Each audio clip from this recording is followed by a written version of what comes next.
un texte biblique qui m'a interpellé ces derniers temps.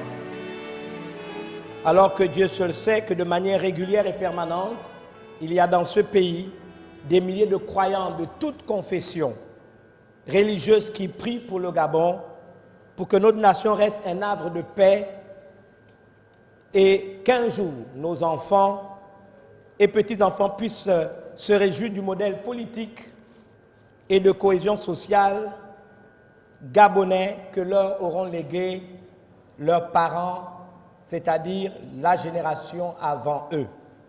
Le texte, nous le connaissons très bien. Nous le trouvons dans Ézéchiel 22, verset 30. Je cherche, dit la parole de Dieu. Parmi eux, un homme qui élève des murs qui se tiennent sur la brèche devant moi. La Bible affirme en faveur du pays, afin que je ne le détruise pas. Mais je n'en trouve point. Alors je répandrai, dit le Seigneur, sur eux ma fureur, et je les consumerai par le feu de ma colère. Je ferai retomber leurs œuvres sur leurs têtes, dit le Seigneur l'Éternel. Je répète, nous sommes dans Ézéchiel chapitre 22, verset 30. La crise sociopolitique dans notre pays, le Gabon, est avant tout, et je le répète, une crise morale, née de fausses idéologies que nous avons développées trop longtemps, savoir la séparation de l'Église et de l'État, qui ne signifie nullement bâtir un État sans Dieu, c'est-à-dire sans les valeurs qu'il incarne. Donc, parce qu'elle est une crise de valeurs, les comportements humains sont souvent le fait de manipulation, de désinformation et, plus grave encore, de l'ignorance d'un trop grand nombre de nos compatriotes que l'on peut balader à tout vent de doctrine ou d'idéologie politique ou philosophique pour en faire des proies faciles, pour les transformer en terreau du désordre et de l'anarchie. À mes chers compatriotes gabonaises et gabonais, c'est un grand peuple qui fait une grande nation. Voici pourquoi nous devons prendre conscience que nous sommes nous-mêmes, chacun pour sa part, les acteurs d'un devenir meilleur pour nos enfants, petits-enfants et pour notre pays. Un prophète d'autrefois, je voudrais citer ici l'illustre prophète Jérémie, atteste de cette réalité qui pour moi est encore d'actualité et que je me permets de rappeler ici à la conscience collective. Recherchez le bien de la ville ou du pays où je vous ai mené en captivité, dans le sens où je vous ai appelé à vivre, et priez l'Éternel en sa faveur parce que votre bonheur dépend du sien. Pour les lecteurs de la Bible, nous sommes dans le livre du prophète Jérémie au chapitre 29, verset 7. Que dit la Bible? Recherchez le bien, pas le mal. Notre bonheur est fonction de notre recherche collective, mais également individuelle de ce qui est bien et non mal pour notre pays. C'est pourquoi tout leader politique qui incite à la violence, au désordre, à la destruction, peu importe qu'il soit au pouvoir ou dans l'opposition, doit être disqualifié. Il n'y a aucune excuse pour ceux qui exposent les enfants d'autrui au risque de la mort en les encourageant, par exemple, à la désobéissance civile ou à casser tout sur leur passage. Il me revient la responsabilité en tant que voix prophétique dans cette nation de rappeler que le diable n'a ni langue fourchue ni queue pointue. Il ne s'encombre pas d'un corps physique comme les terriens que nous sommes, mais il est néanmoins passé maître dans l'art de contrôler les esprits des gens en s'introduisant et en occupant l'espace inutilisé de leur cerveau. À travers ce que les humains acceptent d'entendre, à travers ce que les Gabonaises et les Gabonais, que vous soyez jeunes, vieux, que vous soyez hommes, femmes, acceptent d'entendre, le diable sème les graines de la pensée négative dans les esprits en manipulant et en suscitant la peur. C'est lorsque ces graines de peur germent et croissent, que le diable prend possession de l'espace que ces inepties faites de mauvaises pensées, de mauvais sentiments ont engendré dans les cœurs, comme haine, désir de violence, méchanceté, aveugle et la peur, n'est-ce pas, qui ont suscité ces sentiments négatifs en chacun d'entre eux. J'ai très vite compris que la qualité ou la quantité d'espace que le diable occupe dans l'esprit de chaque individu est proportionnelle à son ignorance, à son aveuglement, à son manque de discernement, à sa pauvreté, tant spirituelle que sociale. Je vais tous les mois d'août au Rwanda pour une conférence internationale. J'y suis orateur officiel. Et quand j'y vais, je vais voir le mémorial du génocide. Et j'ai appris dans mes différents voyages à Kigali qu'un certain Hassan Geze a commencé à écrire des articles un mois de décembre 1990, interdisant les gens de son ethnie Hutu d'épouser des Tutsis, traitant les autres avec des vocables méprisants, leur déniant même toute dignité humaine et appelant au meurtre et à la violence tous ceux qui s'opposaient à ses pensées, à la pensée de son ethnie, n'est-ce pas, etc. Ce qui est étonnant, c'est que pendant plus de 3 ans, il a agi sans pour autant que des articles ne soient condamnés. Comme vous et moi, ces articles étaient lus, ces articles avaient pignon sur rue. C'est ainsi que comme un levain, ce ferment, pour ne pas dire ce poison, a endoctriné des centaines de milliers de personnes de son ethnie. Et en 1994, pour utiliser une expression biblique, la patte était bien levée pour permettre l'un des génocides les plus monstrueux qu'a connu la planète Terre. Par ses thèses et ses idéologies inspirées par les forces et les puissances du bas monde. Cet ignoble personnage dont je ne veux même pas reciter le nom a été l'instrument qui a permis au diable d'occuper l'esprit des centaines de Hutus qui se sont rendus donc coupables d'atrocités aussi monstrueuses. Chers concitoyens gabonaises et gabonais, nous sommes tous, y compris nous, exposés à ce type d'ineptie si nous ne veillons pas sur nos comportements et sur ce qui nourrit nos pensées quotidiennement. Mais Dieu cherche un homme, une femme, un jeune. La Bible dit qu'ils se tiennent sur la brèche. La Bible dit qu'ils se tiennent sur la brèche. Je voudrais insister en faveur du pays. Pas en la défaveur, mais en faveur du pays. La brèche est comme une ouverture sur un mur ou une barrière de sécurité par laquelle l'ennemi peut entrer. C'est une ouverture par laquelle l'ennemi peut entrer. Quelle est notre attitude face à toutes ces ouvertures où l'ennemi peut passer pour détruire notre nation? C'est à chacun des citoyens que nous sommes qu'incombe donc la responsabilité de se tenir sur la brèche. Tout ce qui est contraire à la bienveillance, au bien du pays, à sa prospérité et à son unité doit interpeller chaque citoyen et nous faire réagir, j'ouvre des guillemets, même si ce citoyen est chrétien. La violence, les divisions, le fait de priver nos enfants d'instruction, le mépris des lois, la résurgence des problèmes ethniques, l'injustice, participent-ils au bien du pays? Nous devons nous interroger. Je voudrais vous donner un exemple. J'étais au Tchad, dans un quartier de Djamena. Les populations, pour vous montrer leur ferveur patriotique, les populations ont identifié des personnes qu'ils n'avaient jamais vues auparavant. Elles venaient de louer une maison et donnaient l'impression d'avoir beaucoup d'argent.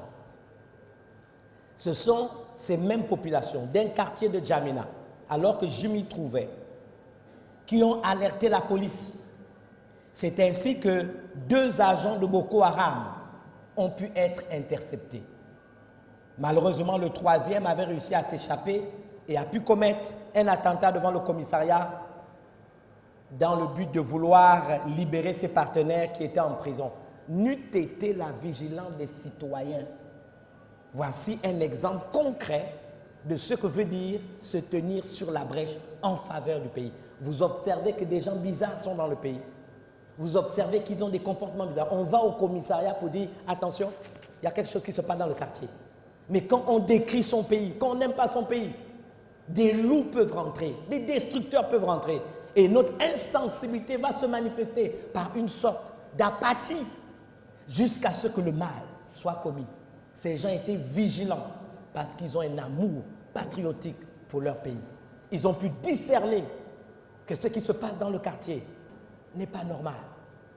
Le patriotisme nous amène toujours à être sur la brèche et veiller à ce qu'aucune ouverture ne soit susceptible de donner à qui que ce soit le droit de détruire notre nation. Mais la Bible dit ensuite se tenir sur la brèche en faveur du pays. Je voudrais vous demander, que veut dire en faveur du pays? Je voudrais insister sur en faveur du pays. Nous ne pouvons pas vouloir une chose, chers compatriotes, et son contraire. Et en tant que prédicateur de l'Évangile, je sais la force et la puissance qui se dégagent dans les paroles que nous professons chaque jour. Nous ne pouvons pas vivre et expérimenter des choses qui vont à l'encontre de la nature ou de la qualité de nos paroles.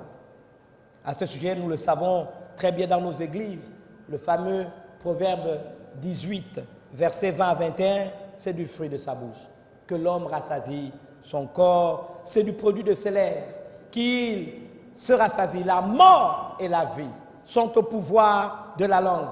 La Bible d'ajouter, quiconque l'aime en mangera les fruits. Pensez-vous que ce soit anodin s'il y a une telle puissance derrière nos paroles et que cela affecte notre environnement? Pensez-vous que c'est anodin? Si vous dites à votre enfant à longueur de journée qu'il ne réussira pas dans la vie, croyez-moi, vous en ferez un raté. Vos paroles auront de l'impact dans sa vie et son existence. Lorsque je remarque les Écritures saintes contenues dans la Bible, même dans une situation de faiblesse, de détresse et de précarité, le Dieu de la Bible nous révèle le premier pas pour s'en sortir, que le faible dise « Je suis fort », que le pauvre dise « Je suis riche ». Pour s'en sortir, tout commence par la nature des paroles que nous confessons. Question, que disons-nous, chers compatriotes, à longueur de journée au sujet du Gabon? Est-ce que nous passons le temps à maudire notre pays ou à en dire du bien? Qu'est-ce que nous gagnons en décriant négativement notre pays, le Gabon? Ce sont ces manières de faire qui créent la psychose généralisée et ne favorisent pas un climat propice à la paix et à la stabilité. Regardez ou observez toutes les ordures que nous pouvons voir dans les journaux et les réseaux sociaux au sujet de notre pays. Question, à quoi cela rime-t-il? Quel est le but recherché en faisant étalage de telles sottises? Quelle est la valeur ajoutée? Qu'est-ce que cela apporte au développement de notre nation?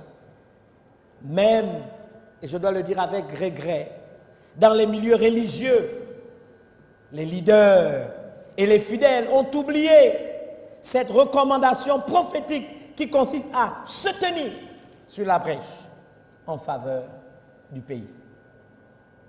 Prier pour le Gabon dans cette dimension, ce n'est pas passer le temps.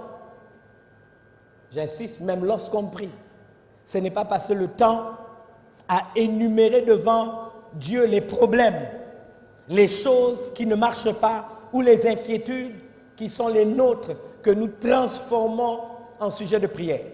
Par contre, il faut avec courage rappeler au Dieu de l'Alliance qui ne remet pas en cause ce qui est sorti de sa bouche et ne viole pas son alliance, les promesses qu'il a faites en faveur du Gabon. Le Gabon est un pays exceptionnel qui, depuis plus de 40 ans, a connu une stabilité sociale et politique dans une sous-région, nous le savons tous, en proie à des guerres et des conflits armés. Pourquoi? Parce que le Gabon est le centre spirituel de l'Afrique.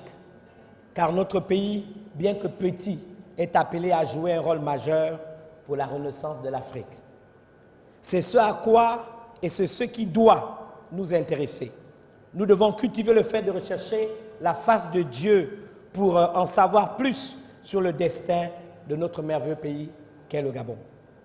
C'est parce que des citoyens ne se sont pas tenus sur la brèche pour empêcher les infiltrations contre le pays et ne se sont pas tenus devant Dieu en faveur du pays que la disgrâce a causé bien des dommages dans certaines nations dont il me serait difficile de citer les noms par politesse et courtoisie. Il n'y a de peur que celle que nous acceptons de nourrir du fait de notre ignorance. Il n'y a de guerre et de destruction que celle que nous acceptons de garder dans notre imagerie mentale, parce que ces grotesques mensonges sont souvent distillés, et je le dis clairement sans embâche, par des politiciens véreux et irresponsables qui aujourd'hui ont besoin d'être éduqués, enseignés, orientés sur les fondements de la parole de Dieu, quel que soit le bord auquel ils appartiennent. Qu'il me soit donc permis de prendre en mon compte cette assertion biblique inspirée par le Dieu d'Israël au prophète Ésaïe: n'appelez pas, et je le dis à l'Église, conjuration, tout ce que ce peuple appelle conjuration. Ne craignez pas ce qu'il craint et ne soyez pas effrayés. Je voudrais ici rappeler que c'est l'Éternel des armées que vous devez sanctifier. C'est lui que vous devez craindre et redouter. À la face de notre beau pays, le Gabon, devant Dieu le Père, Dieu le Fils, Dieu le Saint-Esprit, au nom d'Adonai Elohim Emet, le Dieu de vérité, au nom de notre Seigneur et Roi Jésus-Christ, le Seigneur des nations, au nom de qui je me tiens sur cet autel pour m'adresser à la nation gabonaise, qu'il me soit permis d'affirmer à la face de tous, de nos dirigeants, de notre élite politique, intellectuelle,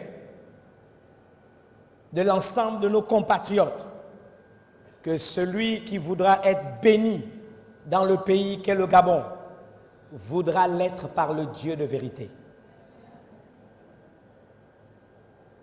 La volonté souveraine de Dieu réside dans le fait de bénir chaque citoyen d'une nation dans le pays où il l'a établi. Cela n'est possible que si nous souscrivons aux principes bibliques tels que nous l'avons dans la Bible, qui est la parole de Dieu et qui mieux nous révèle à travers le message de l'Évangile ce que nous avons à faire, ce qu'il attend de nous pour que dans le pays où nous a établi, vous et moi, nous puissions être bénis. La crainte de l'Éternel est le commencement de la sagesse.